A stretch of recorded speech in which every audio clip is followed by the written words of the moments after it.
ಶ್ರೀ ಪರಾಭವನಾಮ ಸಂವತ್ಸರ ಉತ್ತರಾಯಣ ವಸಂತ ಋತು ವೈಶಾಖ ಮಾಸ ಶುಕ್ಲ ಪಕ್ಷವಾಗಿದೆ. ಈ ದಿವಸ ಶನಿವಾರವಾಗಿರ್ತಕ್ಕಂಥದ್ದು, ನವಮಿ ತಿಥಿ, ಆಶ್ಲೇಷ ನಕ್ಷತ್ರ. ಈ ದಿವಸ ಆಶ್ಲೇಷವೂ ಸೇರಿದೆ. ಹೀಗಾಗಿ ಶನೈಶ್ಚರನ ವಾರದಲ್ಲಿ ಹೀಗೆ ಆಶ್ಲೇಷ ಬಂದಾಗ ನಾಗಾರಾಧನೆಯನ್ನು ಮಾಡಬೇಕು. ನಾಗ ಪ್ರಾರ್ಥನೆಗಳನ್ನು ಮಾಡ್ತಕ್ಕಂಥದ್ದು, ನಾಗ ಸನ್ನಿಧಾನಕ್ಕೆ ಹೋಗಿ ಬರತಕ್ಕಂಥದ್ದು, ಅಲ್ಲಿ ವಿಶೇಷವಾದ ಅಭಿಷೇಕಾದಿಗಳು, ನಾಗನಿಗೆ ಎಳನೀರಿನ ಅಭಿಷೇಕ ಮಾಡಿಸ್ತಕ್ಕಂಥದ್ದು, ಮತ್ತು ತಂಬಿಟ್ಟು ನೈವೇದ್ಯವನ್ನು ಮಾಡ್ತಕ್ಕಂಥದ್ದು, ತಂಪಾದ ಹಿಟ್ಟು ಅಂತ ನೈವೇದ್ಯ ಮಾಡ್ತಕ್ಕಂಥದ್ದು, ಮತ್ತು ಆತನಿಗೆ ಹಬೆಯಲ್ಲಿ ಬೇಯಿಸಿದಂತಹ ಹಬೆಗಡುಬು ಅಂತೀವಲ್ಲ ಅವುಗಳನ್ನು ಸಮರ್ಪಣೆ ಮಾಡ್ತಕ್ಕಂಥದ್ದು. ಇವುಗಳನ್ನೆಲ್ಲ ಮಾಡೋದ್ರಿಂದ ನಾಗ ಸಂಪ್ರೀತನಾಗ್ತಾನೆ ಅಂತ. ಆಶ್ಲೇಷ ನಕ್ಷತ್ರ ಅದು ಸರ್ಪ ನಕ್ಷತ್ರ. ಹೀಗಾಗಿ ನಾಗಗಳಿಗೆ ನಾವು ಸೇವೆ ಸಲ್ಲಿಸಿದ್ರೆ ಈ ದಿವಸದಲ್ಲಿ ಶನಿವಾರ ಬಂದಿದ್ದೆ ಸಹಜ. ಶನೈಶ್ಚರನ ಪ್ರಾರ್ಥನೆ ಮಾಡಿ ತೊಂದರೆ ಇಲ್ಲ, ಅದು ಮಾಡಬೇಕಲ್ಲ. ಶನೈಶ್ಚರ ನಮ್ಮ ಕರ್ಮಗಳನ್ನೆಲ್ಲ ಶೋಧಿಸಿ ಕೊಡ್ತಾನೆ. ಹೀಗಾಗಿ ನಾವು ಮಾಡುವ ಕೆಲಸದಲ್ಲಿ ತಪ್ಪೋ ಒಪ್ಪೋ ಸೇರ್ಕೊಂಡ್ಬಿಡುತ್ತೆ. ಅದು ನಿವಾರಣೆ ಎಷ್ಟೋ ಬಾರಿ ನಮಗೆ ಗೊತ್ತಿದ್ದೂ ಆಗುತ್ತೆ. ಮೂರ್ಖತನ ಬಂದು ಆವರಿಸಿಬಿಡುತ್ತೆ. ಏನು ಮಾಡೋದು ಗೊತ್ತಿದೆ ನಮಗಿದು ತಪ್ಪು, ಇದು ಮಾಡಬಾರ್ದು ಅಂತ, ಆದರೂ ಬಲವಂತವಾಗಿ ಒಂದೊಂದು ಸಲ ಮನಸ್ಸಿನ ಒತ್ತಡ ಹಾಗಾಗುತ್ತೆ. ಇದಕ್ಕೆಲ್ಲ ಕಾರಣ ಪೂರ್ವ ಜನ್ಮದ ಕರ್ಮದ ಫಲ ಅಂತ ವಿದ್ವಾಂಸರು ಅಭಿಪ್ರಾಯ ಪಡ್ತಾರೆ. ಏನೇ ಇರಲಿ ಅಂತೂ ಆ ಒತ್ತಡಕ್ಕೆ ಸಿಕ್ಕಾಕೊಳ್ತೀವಿ.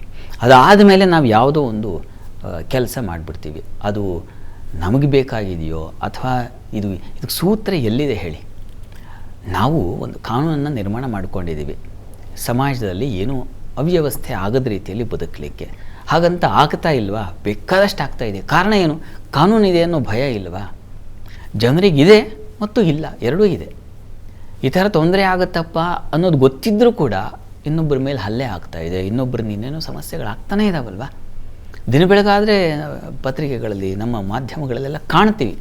ಕಾನೂನಿನ ಭಯ ಇದ್ದೂ ಹಾಗಾಗುತ್ತೆ. ನಮಗೂ ಹಾಗೆ ಶನೈಶ್ಚರನಿದ್ದು ಅವನ ಇಂಥ ಒಂದು ವ್ಯವಸ್ಥೆ, ಧರ್ಮ ವ್ಯವಸ್ಥೆ ಇದ್ದರೂ ಹೀಗಾಗುತ್ತೆ. ಅದು ಲೋಕ ವ್ಯವಸ್ಥೆಯೇ ಹಾಗೆ.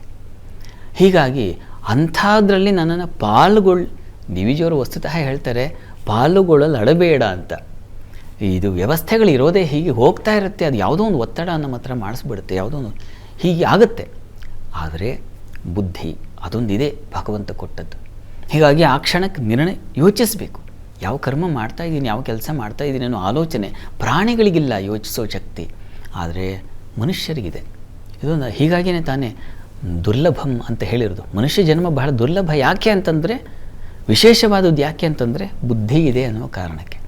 ಹೀಗಾಗಿ ಶನೈಶ್ಚರನ ಸಮೀಪದಲ್ಲಿ ಹೋಗಿ, ನೀವು ನಾಗ ಸನ್ನಿಧಾನಕ್ಕೆ ಹೋಗಿ, ಸುಬ್ರಹ್ಮಣ್ಯ ಸನ್ನಿಧಾನಕ್ಕೆ ಹೋಗಿ, ಯಾವುದೇ ಸನ್ನಿಧಾನಕ್ಕೆ ಹೋಗಿ, ಅಪ್ಪ ಬೇಡದ ಚಟುವಟಿಕೆಗಳಿಗೆ ನನ್ನನ್ನು ಭಾಗಿಯಾಗಲಿಕ್ಕೆ ಬುದ್ಧಿ ಪ್ರಚೋದನೆ ಮಾಡಬೇಡ, ಸತ್ಪ್ರಚೋದನೆ ಇರಲಿ, ನಿನ್ನ ಕೃಪೆ ಹಾಗೂ ಉಂಟಾಗಲಿ ನನಗೆ ಅಂತ ಪ್ರಾರ್ಥನೆ ಮಾಡಬೇಕು. ಹೀಗಾಗಿ ನೀವು ಯಾವ ಕ್ಷೇತ್ರಕ್ಕಾದರೂ ಹೋಗಿ ಈ ಪ್ರಾರ್ಥನೆ ಇರಲಿ. ನೀವು ಮಾಡುವ ಕೆಲಸಗಳಲ್ಲಿ ಸತ್ಕರ್ಮ ಸೇರಲಿ, ಅದು ಒಳಿತಾಗಲಿ. ತನ್ನ ಮೂಲಕ ಸಮಾಜ ಸ್ವಾಸ್ಥ್ಯವಾಗುತ್ತೆ, ನಮ್ಮ ಬದುಕು ಸ್ವಸ್ಥವಾಗುತ್ತೆ. ಒಳ್ಳೆಯದಾಗಲಿ.